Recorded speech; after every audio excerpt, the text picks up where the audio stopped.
Je suis Nicolas Emandinger, chercheur à l'Université Paris-Nanterre, et le livre que je publie, L'État contre la norme, prend pour point de départ un profond bouleversement qui s'est produit dans le champ de l'art contemporain dans les années 60-70 et qui n'a pourtant jamais été étudié comme tel, à savoir le rapprochement assez inattendu au premier abord entre avant-garde artistique et institutions d'État. Alors que les États et les musées soutenaient auparavant, dans le meilleur des cas, un art moderne déjà historique, assez modéré dans ses innovations, à partir des années 60, les institutions officielles font place à des avant-gardes à la fois plus récentes, plus internationales, plus novatrices, plus transgressives, ce qui conduit notamment à inclure dans les musées de nouvelles pratiques artistiques comme la performance, l'installation, l'art vidéo ou l'art conceptuel. Il s'agit d'une rupture étonnante à plusieurs égards et d'abord du point de vue des États puisque les avant-gardes antitraditionnelles, parfois hermétiques, souvent provocatrices ou subversives, apparaissent peu compatibles avec les buts habituels de l'intervention publique dans la culture. Réciproquement, c'est aussi une grande rupture du point de vue de l'histoire des avant-gardes qui sont nées à la fin du XIXe siècle d'une contestation de toute forme d'art officiel.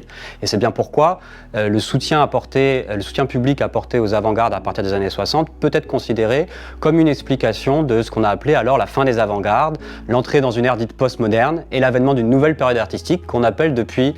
l'art contemporain. Pour expliquer cette rupture, je me suis appuyé sur le cas de 3 pays, la France, les États-Unis, l'Allemagne de l'Ouest, qui sont au cœur du système international de l'art contemporain,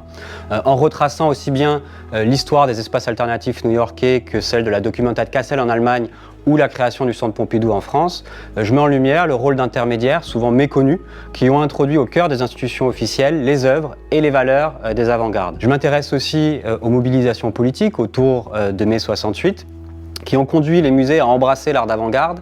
pour rompre avec les formes traditionnelles d'une haute culture qui est de plus en plus dénoncée à cette période comme élitiste. Le Centre Pompidou, qui ouvre en 1977 et qui va très bientôt fermer pour plusieurs années de rénovation, peut être considéré comme le symbole par excellence de cette stratégie qui a consisté à mettre les révolutions artistiques des avant-gardes au service d'un projet de démocratie culturelle.